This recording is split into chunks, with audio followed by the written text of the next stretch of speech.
Hi, folks. Welcome to the Seven Figure Network podcast. Today, I have a very special guest because Kevin Crandall is the Vice President of Sales for Shaklee. We all know Shaklee. It's been around for years, started by a doctor, incredible products, has built this major company, owned by a billionaire, the whole nine yards. I am so excited to have Kevin here because we really get to kind of open the kimono and see that other side of the industry. You guys know that more often than not, I'm either interviewing master distributors or top trainers, but when I can get somebody in here like Kevin, we can really understand where the industry is today, where it's going, and what the ideas are of these massive companies. Shaklee is one of the biggest companies out there, so they've got a really different way of doing things that a lot of other folks would do. So I can't wait to ask Kevin a couple of these questions, truly from that Vice President of Sales side. Kevin, I never like telling anybody's story because I don't do it nearly as well as they do themselves. So could you do me a favor and just, tell me a little bit about yourself? Oh, first and foremost, thank you for being here. I appreciate you being on the show today. It's great to have you. Well, it's great to be here, Mel, and thank you for that introduction. The thing that I love to really talk about is just how I fell into the industry in a way. Growing up in Utah, we're surrounded with direct sales companies. There are a lot of them that come from this part of the world. But, I grew up in a very small little town that, was the backyard, or maybe front yard, depending on how you look at it, of Nu Skin Enterprises, right? So Nu Skin was kind of my backyard. A lot of my friends and family had worked for the company. So as a starving student or a full-time student and just recently married, I was looking for a part-time job. And so luckily at the time, Nu Skin brought in Big Planet as kind of their technology arm or their technology branch. And so they needed someone to help support billing aspects, take all the angry calls when bills aren't done, as they planned or as they hoped. But, I just started to learn from the basics of dealing with customers. So I started all in customer service, and I actually fell in love with the customer service side of things. And from there, I had the opportunity to move up into, customer service manager, customer service management, and just really started to learn the industry from kind of those daily calls, those daily routines, learning what distributors go through on a daily basis, and just falling in love with just what it means for an ordinary person to go into this industry and do something extraordinary, right? Go and do something at a level where they can take control. They can create a lifestyle and they can earn a living by just helping people make a change in their life, make a change in their health, whatever it might be. And so, that's kind of how I got started. And so from there, I went from call center manager, then I jumped into the sales side of things. And for me, as a call center manager, I got to see the top leadership and what they did every day and what drove them and motivated them and how they thought, the critical thinking they go through, but also how they have that servant heart and servant leadership. You look at some of the top earners and you're like, man, they're just ruthless. They're sharks. They're ones that just go out there every day and pound the pavement. But you kind of find out that they're just very good at serving people. And they have a heart and a passion for helping people, not just the people they can influence, in their family and their friends and their small communities, but on scale. And I think that to me is what really motivated me to say, how do I get to be around more of these people, right? I want to learn from them. I want to understand what makes them tick and what makes them kind of create that level of success that they've achieved. So I was able to transition onto the sales side just because I wanted to work with that top leadership group. And so I identified 10, and I'm like, as a call center manager, I'm dealing with those high or hot level type issues, right? And I'm trying to refill their enthusiasm tank and make people feel good about, their situation, and they're like, right, made the right choice. But I'm like, there's a different thing that's happening that I want to get to know. So I identified 10 leaders and I said, I'm going to learn from them. These are ones that I see on stage. These are the ones that I see that there's a congregation of people around them. They're doing something right. They're doing something different. So I just started to learn from them and talk to them. And I really started to love that aspect of it. And I was actually tempted to say, maybe I join them on that side of things. But as a result, I'm like, how do I support them better? So I moved on to the sales side because I wanted to work in the account management, sales management. And so from there, I worked my way up to becoming a sales director with Nu Skin over the US and Canadian markets. And just really got to travel with these top leadership and get to know them and respect them. And so that's kind of really where I started to understand just how this industry works. And I just fell in love with the industries. I've just learned so much from what it means to be a successful leader, but also what it means to really help people with that servant leadership mindset, just really doing those fundamentals over and over and over. so that, you have posture. And I always talk about this, the difference between those top level leaders and those who aren't there yet. They just failed more times. They were told no more times. They just didn't quit. They just had that posture. It didn't matter what other people thought or felt or really even understood about what they did. It was up to them, right? It's like they knew who they were. They knew what they represented. They knew what they wanted. And that to them is that purpose defining moment where they were able to then go through those different levels of success. And so from there, I was able to move to the startup company because I knew one plan. I knew one way of thinking. I wanted to learn how to understand more of the realm of the direct selling model. And so I went to a small little startup. I went from Utah to Tennessee, a really small startup company, just to learn how to take a brand new concept and come up with a company. And it lasted about 1.5 years, but we had a lot of fun. We had some early successes. We made a lot of mistakes. We learned a lot as a team. And during the transition, that company got sold out to another company. And so while that transition was happening, some friends from New Skin actually were a part of the Shackley team. And so they said, hey, we're looking to develop a team in the Southeast region of the United States, and you're located right there. We'd like to see if it's a good fit. And then it just worked out perfectly. And so I was with New Skin for 12. I started for a little bit of time. And then I was over the eastern part of the US and now the vice president of sales with Shackley. So I've had a chance to move up and just learn a lot about what it means to really understand. Because 65 years, there's a lot of decades in there. There's a lot of learning. There's a lot of successes and some failures that we've kind of gone through and really understood how to kind of put us in a place to be perfectly situated for a time like this. So it's a little bit of the background. I mean, some of the fun things growing up in Utah, I have 3 daughters. Sometimes I mistake and say I have 1 wife and 3 daughters, or 3 wives and 1 daughter. You just never know, kind of coming from Utah. But my kids have been a part of the industry. I've been in it for 25 years, and my oldest is 22. So all they've ever really known is direct selling and just what it means to provide us this wonderful lifestyle. So. As you know, I'm also outnumbered by the girls in my house, so I totally get it. But one thing, a recurring theme with everything you said was your ambition to learn more. I cannot tell you how much I respect the fact that you would keep throwing yourself into those situations. And one aspect that really jumped out at me is that you went from customer service to sales. And that's an aspect of this industry that a lot of folks don't feel both sides of, because obviously, network marketing companies are amazing at customer service. That's one of the reasons why we all love network marketing, because we don't have to deal with that. So, how do you think that your time in customer service impacted the way that you've run your sales divisions up until now?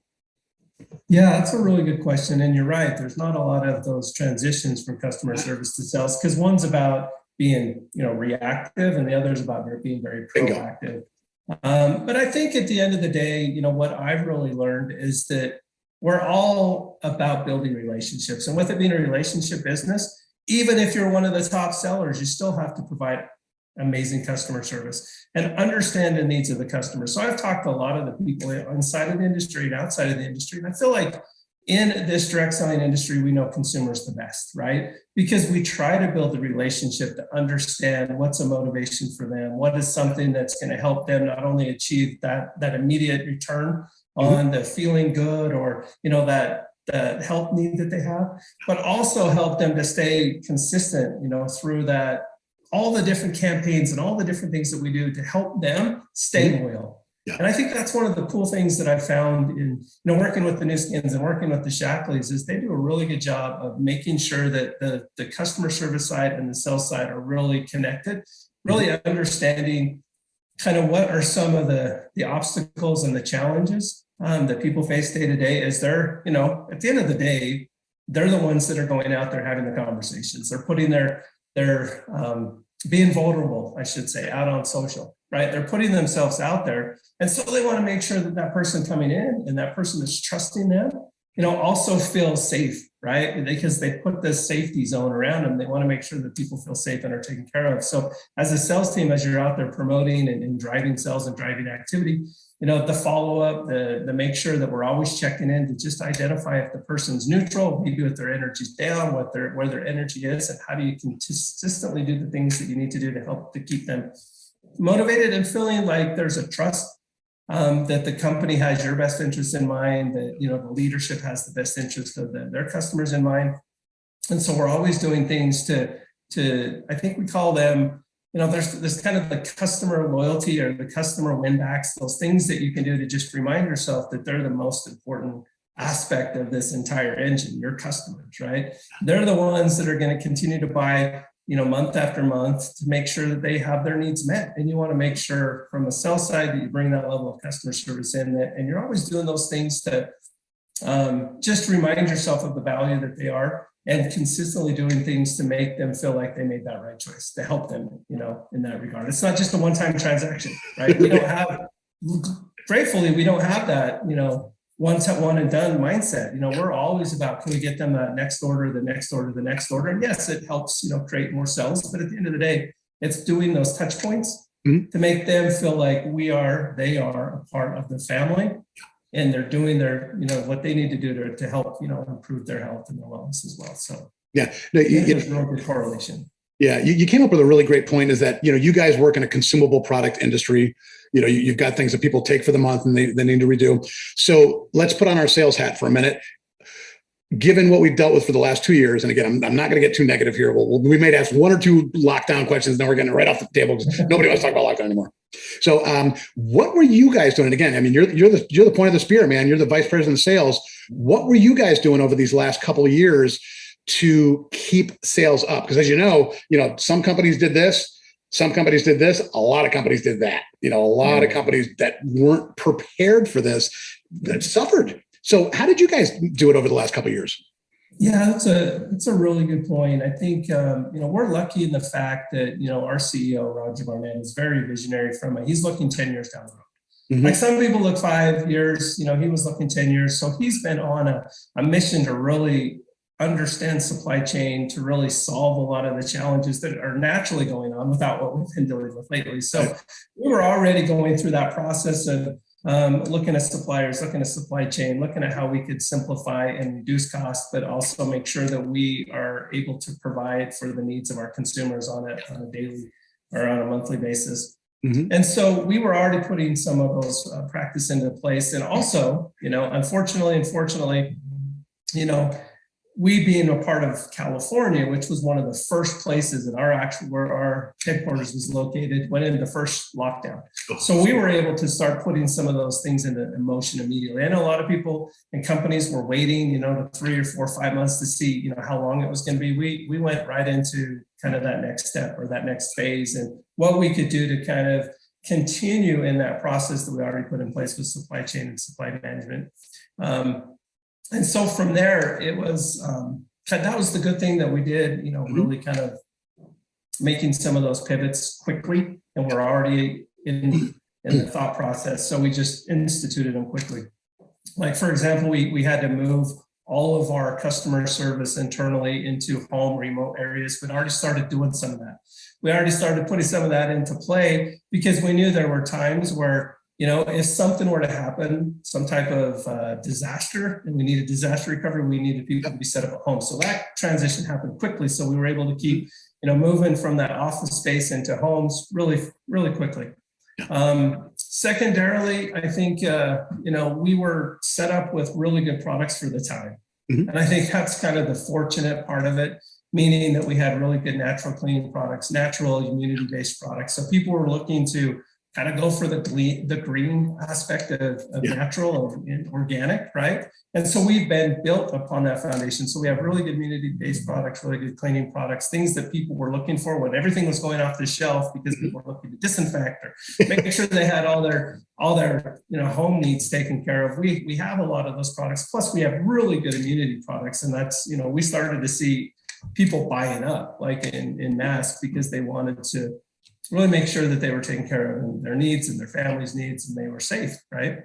But I think what was really important was the last year. So I think 2020, the companies who had success, who had really good products, who had really good offers and opportunities, they were doing well in 2020. But it's how do you keep that going into 2021? And I think that's really where I put a lot of the,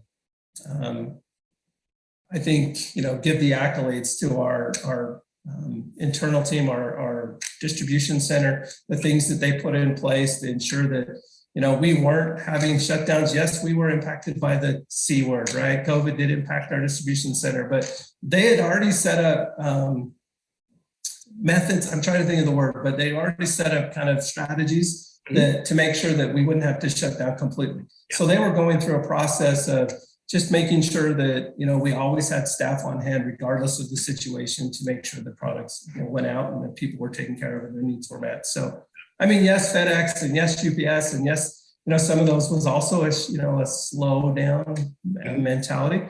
But I think we just went through the process of making sure we were in the right place with all the different needs internally, with the call center support team, the distribution center management, and how they managed their teams quickly, made some of those transitions. But again, it was just, those are two aspects of it. And then from a sales side of it, we just had a lot more conversations. And I think that's really what helped. We kept the communication channel open.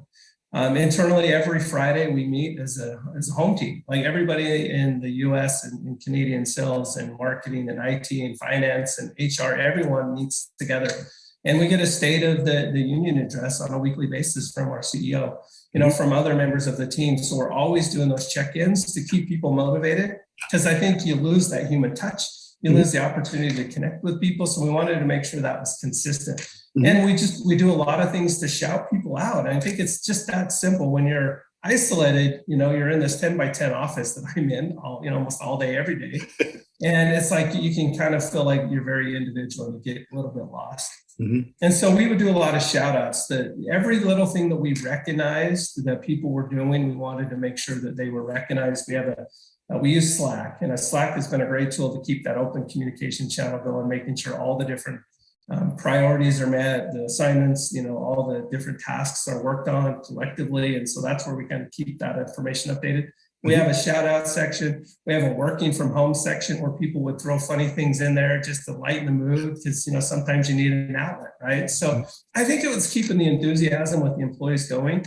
We haven't been back. I know a lot of companies have. We went into isolation and shut down in March of 2020, and here we are almost March of 2022, and we haven't been in the home office yet. We're still out remote, and no one's been back, maybe for a moment or two for some people to sign paycheck or commission checks and paychecks, but that's it, right? Our finance team has to go in, but nobody else. And I think it was just doing those touch points and recognizing people, and then, reading the shout outs and just acknowledging people for their hard work and effort. And it made people feel like they were, part of something, and that they were noticed.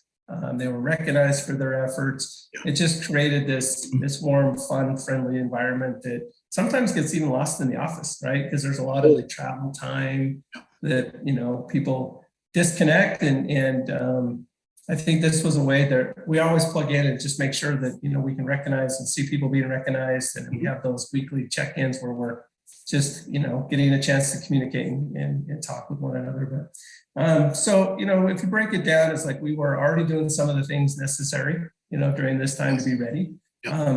For some type, we didn't know what was going to happen. We just kind of locked into amorphous disaster. Yeah, we were just already going through disaster planning. Number two is that, we started to make sure that we could transition, if it was needed, through the disaster recovery plans to make sure that we could continue to service the field first and foremost.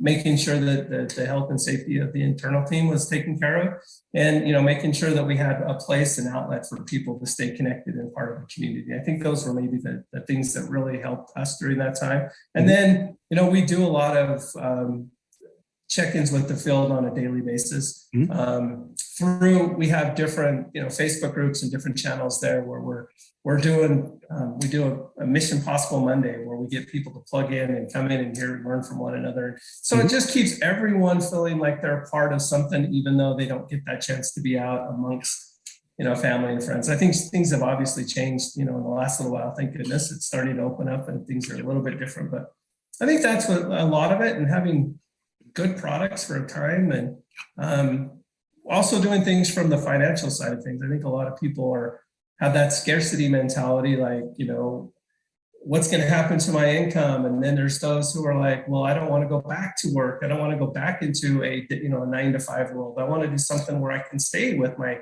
children or stay with my family or do things with independence and a little bit of flexibility. So I think those were some of the things that really helped drive us. And then putting into play programs and promotions. We're very promotion heavy right now, but it's good because it's really identifying a lot of those people who are looking for second, third, what streams of income, and we have that opportunity. Yeah. Well, it's funny because you and I have actually spoken about this before, that the Great Resignation is completely changing the face of network marketing now. That's We are such a, and again, us being two men on the camera, it's kind of funny to say this, but it's such a female biased industry that what we're seeing is a lot more, or at least what we're trying to attract is a lot more of these men who have either been in sales positions, been in management positions, have had retail experience before, that could really step into our model and do incredibly well. It was just never presented to them. Or they always thought, I already own a business. I've already got a 6-figure income. I don't want to think about anything else. Those are the folks we can talk to directly now, because this is that perfect time for opportunities. I love the fact you raised that point. And I wanted to highlight one other point that you said, was that you guys right from day one thought about supply issues. And the reason being is you knew your product would sell. You know how many people I talk to in this industry. I'm shocked how many companies that had the perfect product for the opportunity. I mean, the world got sick. This is your industry. Let's go. It's time to, start printing some money here. And they didn't figure out the supply chain issues early enough.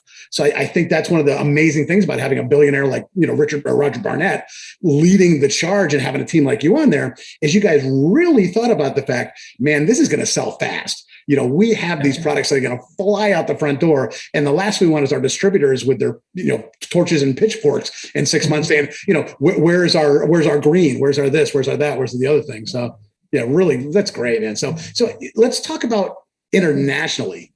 How has that been? Because, obviously, we both live in America. We both, work in the domestic market quite a bit. Internationally, things have been completely different. Did you guys have to do a lot of shifting for the international market, or has it kind of walked lockstep with the domestic growth, or? Yeah, we've been very much aligned from an international standpoint. We were going through some really amazing growth in Taiwan, Malaysia, and some of those markets that didn't really see the impact of the pandemic like some of the other countries did. So we were kind of in those places.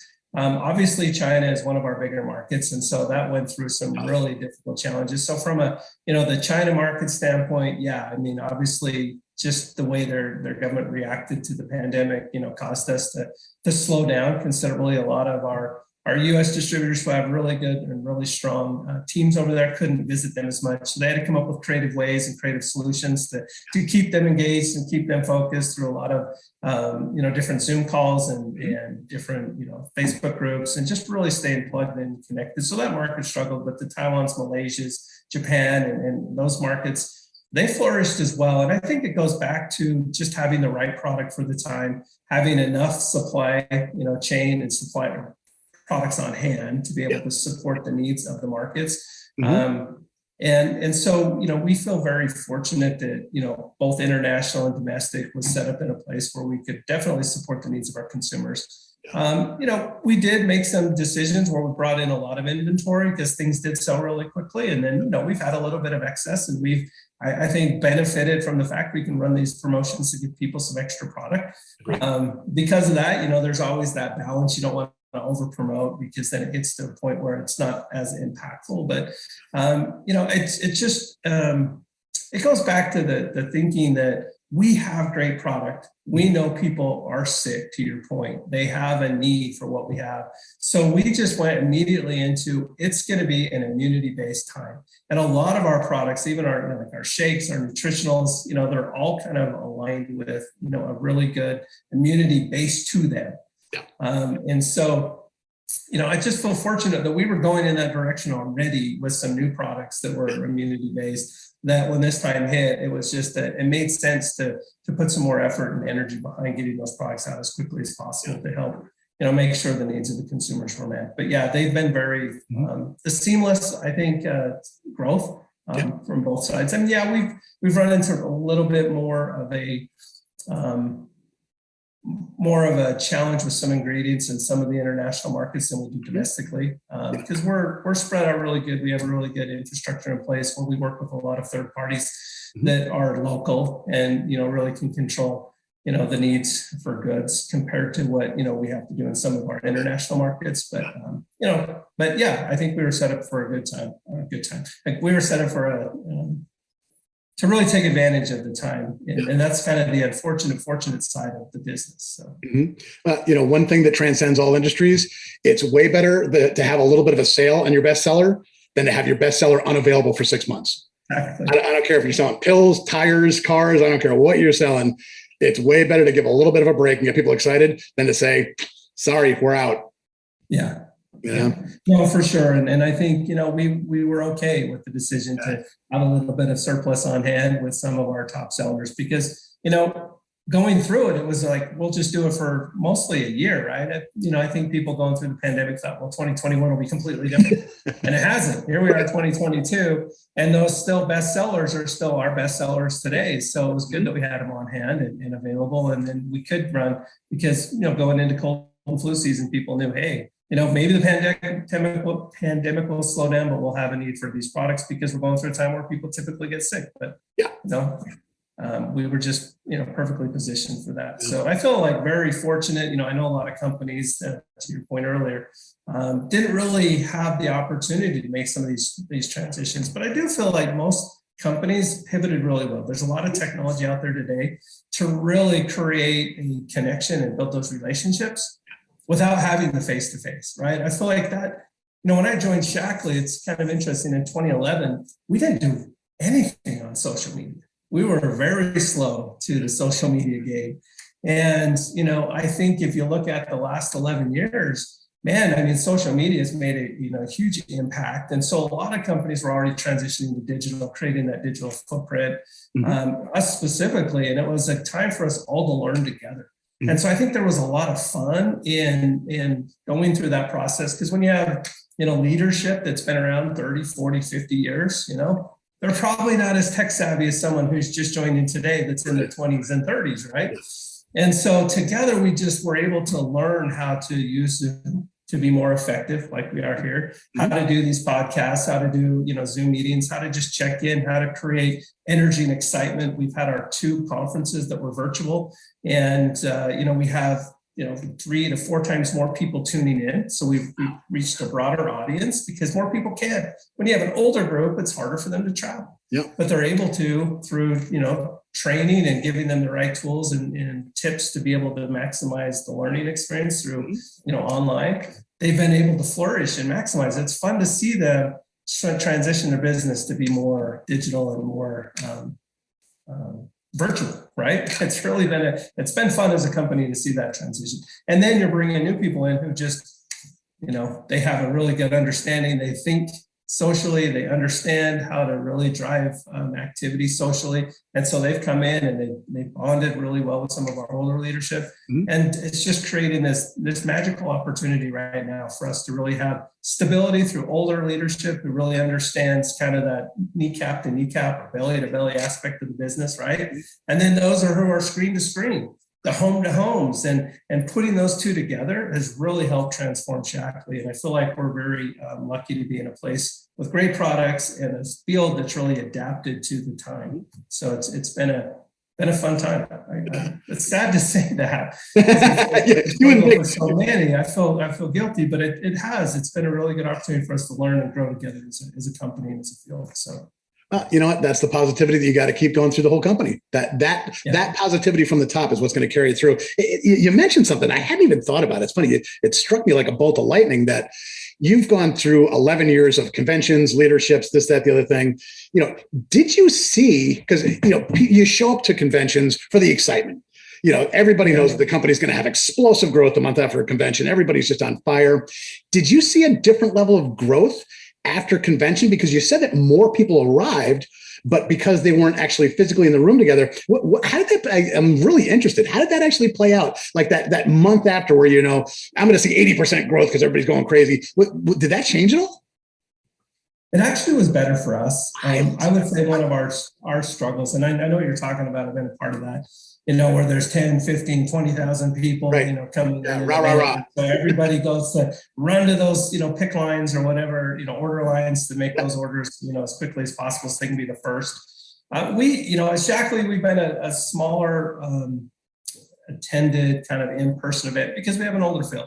Mhm. And so we're a little bit smaller. And so a lot of it has still been done online. And, we make it available to in-person first, but we don't have a big, larger group. And so when we're doubling those numbers to not just our conferences, but all our, we do every quarter, we do like a virtual kickoff or a virtual focused event. And we're seeing as many people at those as we do our global conferences. And so we've seen a consistent uptick because we can do things virtually that we can't do. Like, so for example, if you step back at a big event, it's like, hey, here's the new products. And then we go through this science, background of why these products are products we feel people are going to really, use and to be excited about. And then we go through training on how to use them. And then we open the doors and say, go buy them, right? And so then there's this rush, and it's usually those people on site, and then it's like maybe available. Some companies do it right away, some may do it 30, 60 days later that everybody else gets to. Yeah. I mean, honestly, you want people in the room because you want the better sales, so you try to get people to the event to create that energy. But what we can do is we're like, there's a link in the chat. Click that link and go buy. And so we can watch that buying behavior happen more instantaneous, and more people are just getting used to, online shopping.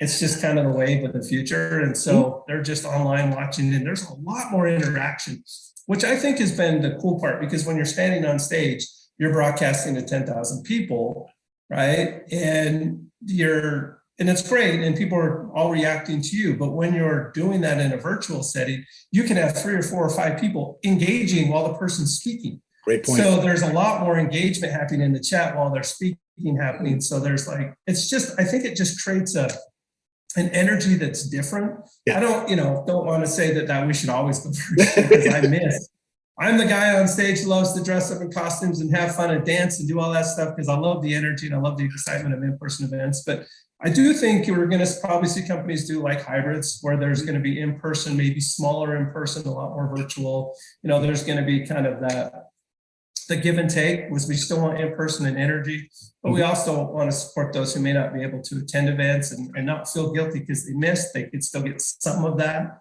and still be able to participate in those great offers that are always available to conference attendees. So, right. But yeah, we've actually seen an uptick, and I think it's just because more people can plug in, and they're not getting a second, third hand. So like, let's say we have 5,000 people at one of our events. Well, that 5,000 has to then take it back to the other 5,000 who couldn't go. Right. And so it's just a little bit of a slower reaction in selling. And here it's like instantaneously click the button and go, right? Yeah. And that's what's fun about it. And then we can always do giveaways and things. It's like, hey, so-and-so placed the 100th order. Let's give them a free this, that. So it just creates a different energy. So yeah, it's a great question, but we've definitely seen an uptick in sales from that result. And you're absolutely right. When people come home from convention, it's that telephone game. It's like, I tell you, but by the time it's 4 people down, it's a different kind of ingredient. It's a different delivery system. You're supposed to take 4 a day. No, you're supposed to take 8 a day. So it's, I can see how that would open it up. And especially, and not to be ageist because I'm old, but for the older folks, I can see how that would be really a nice way to do it. I'm sure the challenge was, learning how to do Zoom, I'm sure was a challenge, but once they got on there, they felt the camaraderie that they may have never felt before. Because, you guys have been around for so long, you're so tight knit, losing that camaraderie has got to be one of the hardest things for the company. I mean, you having this, draw together thing is so important for you guys. So let's roll into a family question now. Yeah. You've got your kids, you got your wife, you travel like crazy. How do you balance on your side of the equation? How are you balancing all this work, all this, everything else, trying to grow the company, dealing with COVID and everything else? How are you balancing that with still spending time with your wife and girls? Man, I don't think I'm going to answer that one no, it is a balance. I think one of the things we learned in the first year, I even hate to say it that way because now we're in the second year, right? Knocking on the door of the third. Yeah, knocking on the third. The first year, I think what we all had to learn is to turn off work.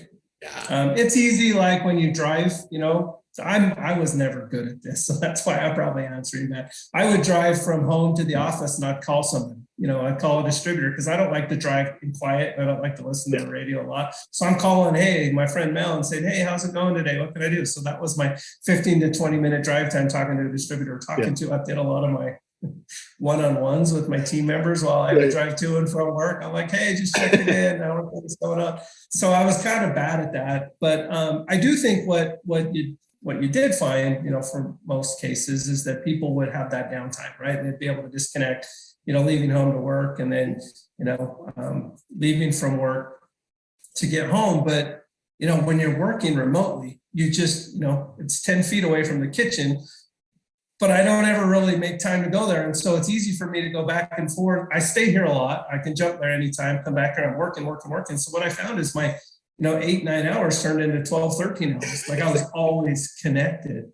And so I learned that, what I was doing is I was creating more of a disturbance in the family work life, because, it was like, you could never, like my kids would come home, from school and have their downtime. And then I would drive home and then, we'd have family time. That was simple. But here they never knew when family time stopped, or family time started and work time ended. It was just, it was all same time.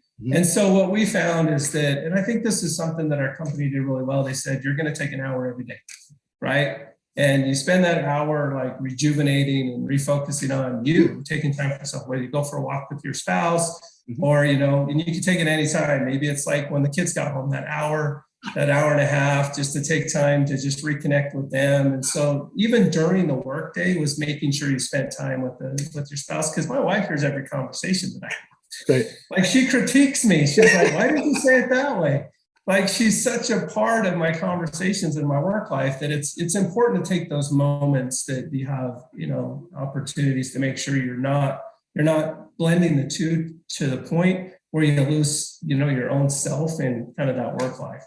Yeah. And so, it has been a challenge for me, specifically just trying to make sure I make those moments or take those moments for lunches. And I take those moments to kind of break away from the work, because I can do it at any time now. Yeah. That's what's great. Like before, I'd have to drive 30 minutes into the office and figure out how to get into it and do that. I mean, yes, I could take some of it home, but I have everything I need right here. Yeah. I've been doing it for 2 years now. And so it's really just finding those moments throughout the day to not only, focus in on, the family, but also the self, and I think sometimes we forget about ourselves, and you can get worn down and you can get overwhelmed with things if you don't take that time for yourself. So really it's just, I guess simply said, is just finding those moments throughout the day, making sure that you get out, you walk, but also making sure that you set limits to say, I am done at this time, right? And I'm going to spend this time with the family, and just making it a priority. And then, it starts to become routine, and then you start to see that, there's the work-life balance can kind of be restored. But it's a struggle because, when you're remote for so long, that you sometimes, even as much as you try to make sure you have those moments, it's just hard to get lost in the work. It's just, as soon as you wake up, as soon as you go to bed, it seems like you're always working. But I think we're really good at doing that. And what I try to do is the boss, so to speak, is I want to make sure there's flexibility. And I'm very willing to give people time to go do stuff. Like, I have an employee says, hey, I want to take my son skiing today. Go, right? We can move some of your responsibilities to someone else. I can take on some of those responsibilities. It's important for you to go do that. So I want to make sure that's always, family first. If you need that time, take that time. If you need a mental break on a mental day, take it.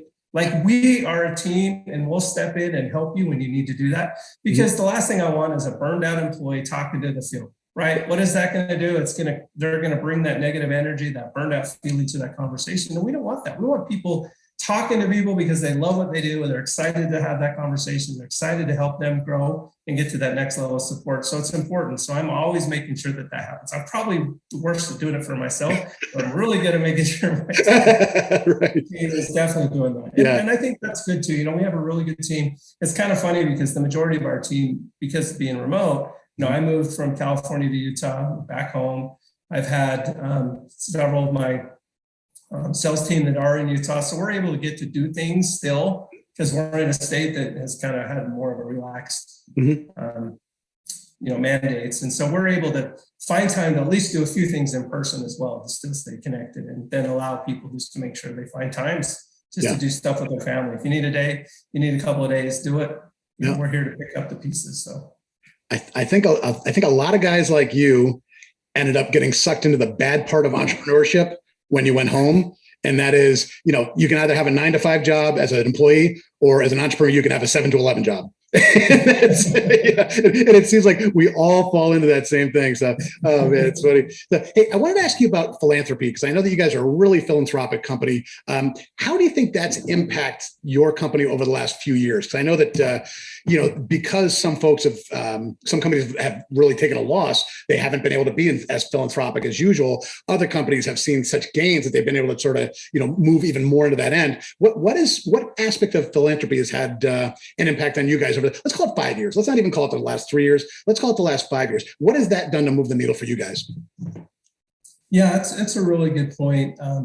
We've been very disaster related as a company. We have a Shackley Cares program that's all based on disasters, mostly within the United States, specifically with, going through the hurricanes and all the different devastations we've got around here. So we've got really good, going back to the cleaning products, going back to some nutritional meal replacement, products and shakes and bars and so forth. Yeah. So when there is a devastation and there's a need, we've always kind of stepped up and really helped out with that capacity.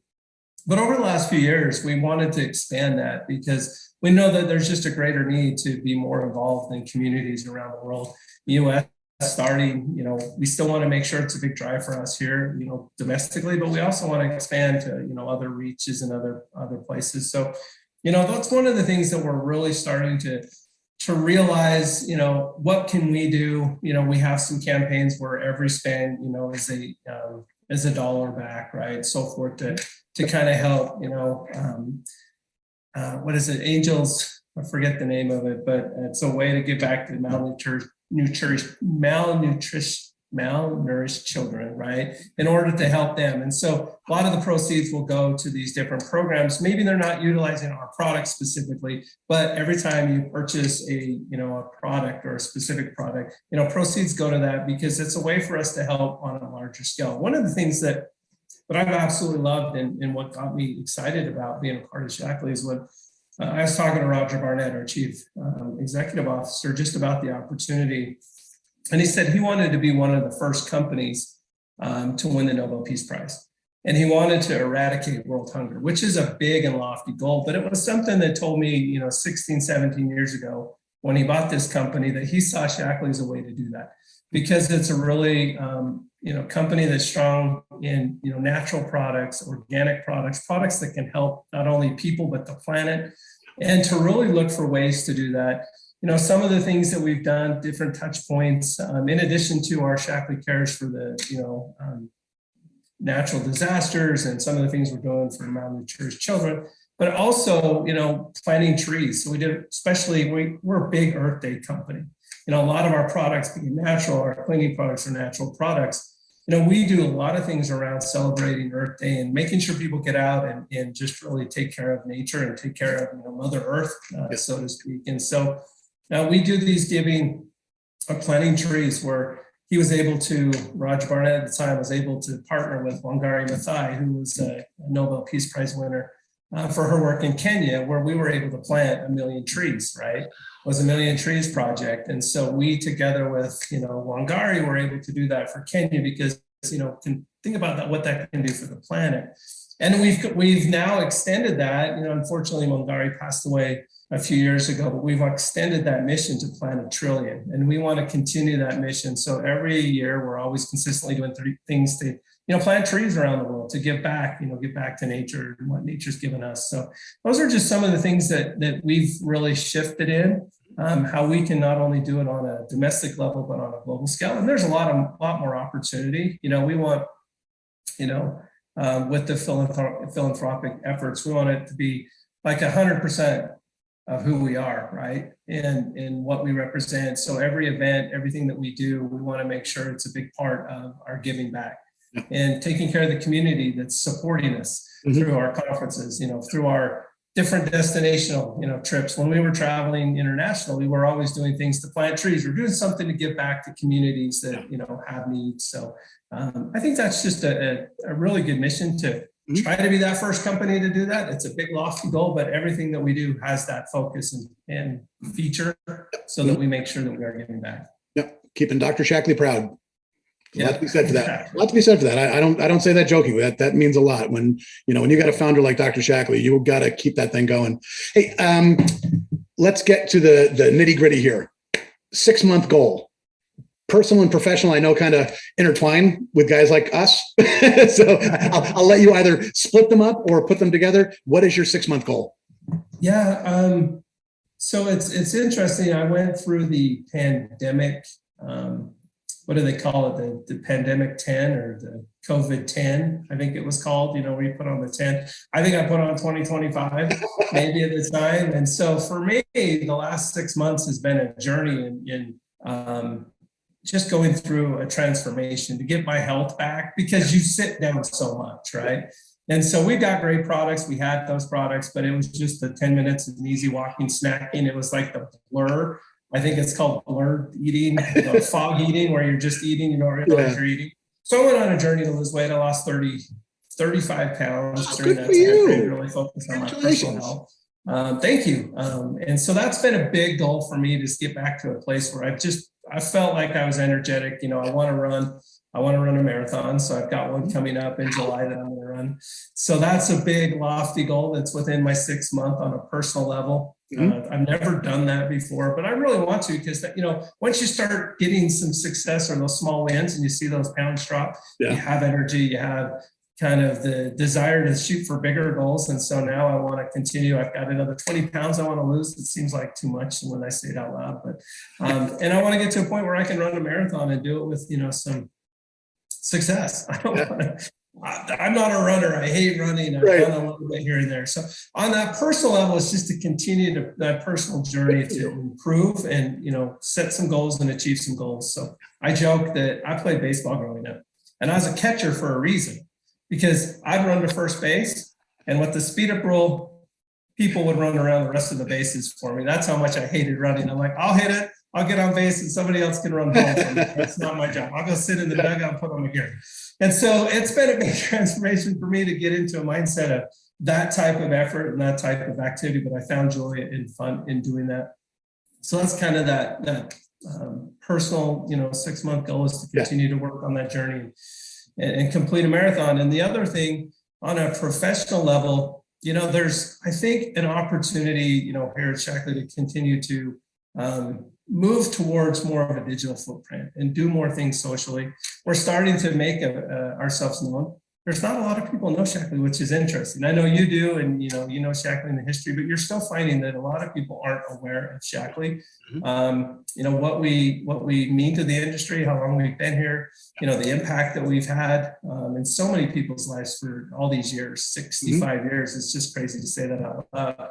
And so what I want to do is get to a point where we're starting to really grow. So I want our touch points, I want our impressions on social to be like 1 trillion. Like, I really want us to go in the next 6 months to really be where everyone is at least seeing that a Shackley product or a Shackley opportunity or a Shackley person is showing up, right? I want us to be more relevant and more present on social. So that's one of my big goals. So we're doing a lot of things to campaign, to do, fun ways to represent, who we are and what we mean and what we stand for and the impact that we can have, as an organization, as a company.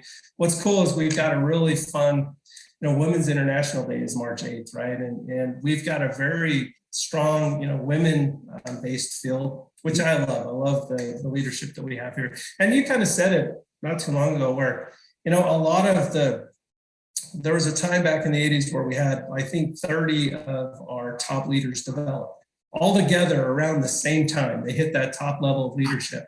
And it was a lot of the women, right, that all aligned and worked together to create an opportunity for themselves and their families. And then once they hit that level and they started creating that income, the husbands started to be more involved in the business, and then it became a partnership, and they've continued to move that for the last 10, 20, 30 years together.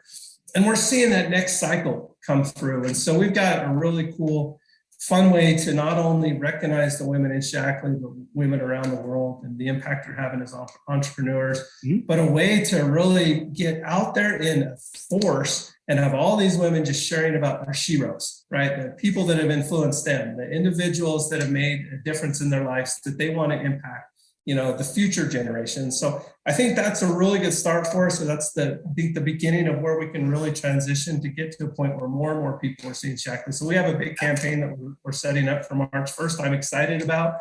And I've partnered with a lot of great women to make it happen. So maybe that's that first where we can start to move towards that trillion plus impressions that I think is a big goal for us. Love it. Okay, now let's step it up. 6 years, 6-year goals. 6 marathons? No. You are very driven, my friend. No. So it's funny because I'm 50 now. I just hit 50. I think when I was 20, I never thought 50 would happen because of the dumb things I did, right? You've been there. And so now that I've hit that 50 mark, the next 6 years would put me at 56. So, I think for me, I've had the opportunity to move up in really great companies. And, I think for me, it's really creating my own persona, right? I want to get myself out there. So I've got some ideas. I've worked with so many, and it goes back to that very first conversation or question. And just the opportunity I've had to move up, right? And work through different areas in my career. I've partnered with a lot of great people. And so I've got some really good ideas to write a training program, a way for people to look at the industry a little bit differently, to really, it all starts with their identity. So I'm going to do a little bit of a pitch, right? I'm really big in your identity and that purpose point and how I can help people discover their purpose. I have a very fun, simple way for people to go through an exercise of taking away all the stuff.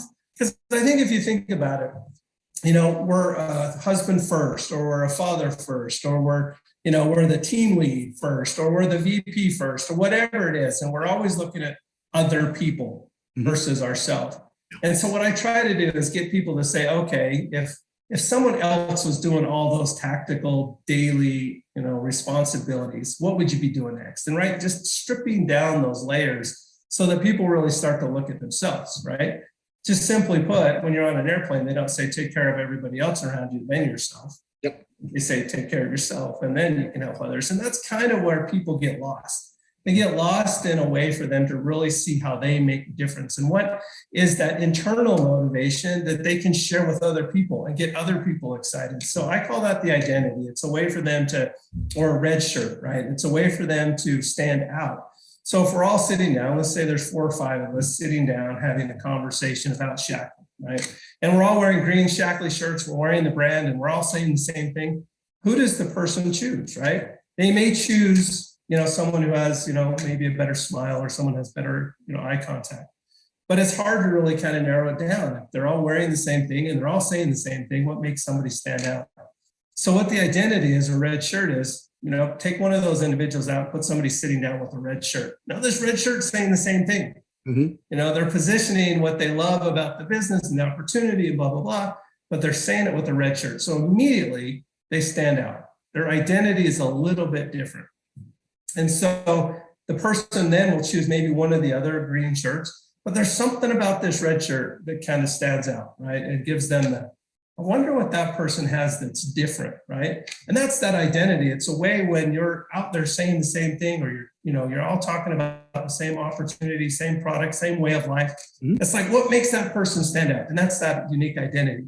And then taking that identity and make it more of a commercialized word or phrase that allows people to say, okay, there's something that you have that's different that I want to connect with. It's a relationship business. So we want to create that connection. So my identity is a connector. I love to create connections with people. And I think, Mel, you can see that in me, right? I love to create connections. And through those connections, we can build trust. And through trust, it's where I can then help them achieve what their goals are. And so I think there's a way for people to really step back, take that time to go through the process of truly understanding who they are, what that internal purpose is, what that internal motivation is, and then how do you share that? How do you make that something that resonates with other people and attracts people? So then I'm not hiding behind the Shackley shield. I'm standing forward in my own identity, my own uniqueness that says, here I am, right? Let's make a connection and let's build a relationship together. So I'm really passionate about coming up with something that I can codify. I've got it. I just need to put it down, create that training program, create that book, whatever, so that people want to see how that they can truly understand and tap into their own unique potential, and then how they can turn that into some type of profitability. So it's such an important point. I'm so glad you talked about that. It's people tend to get lost in their company.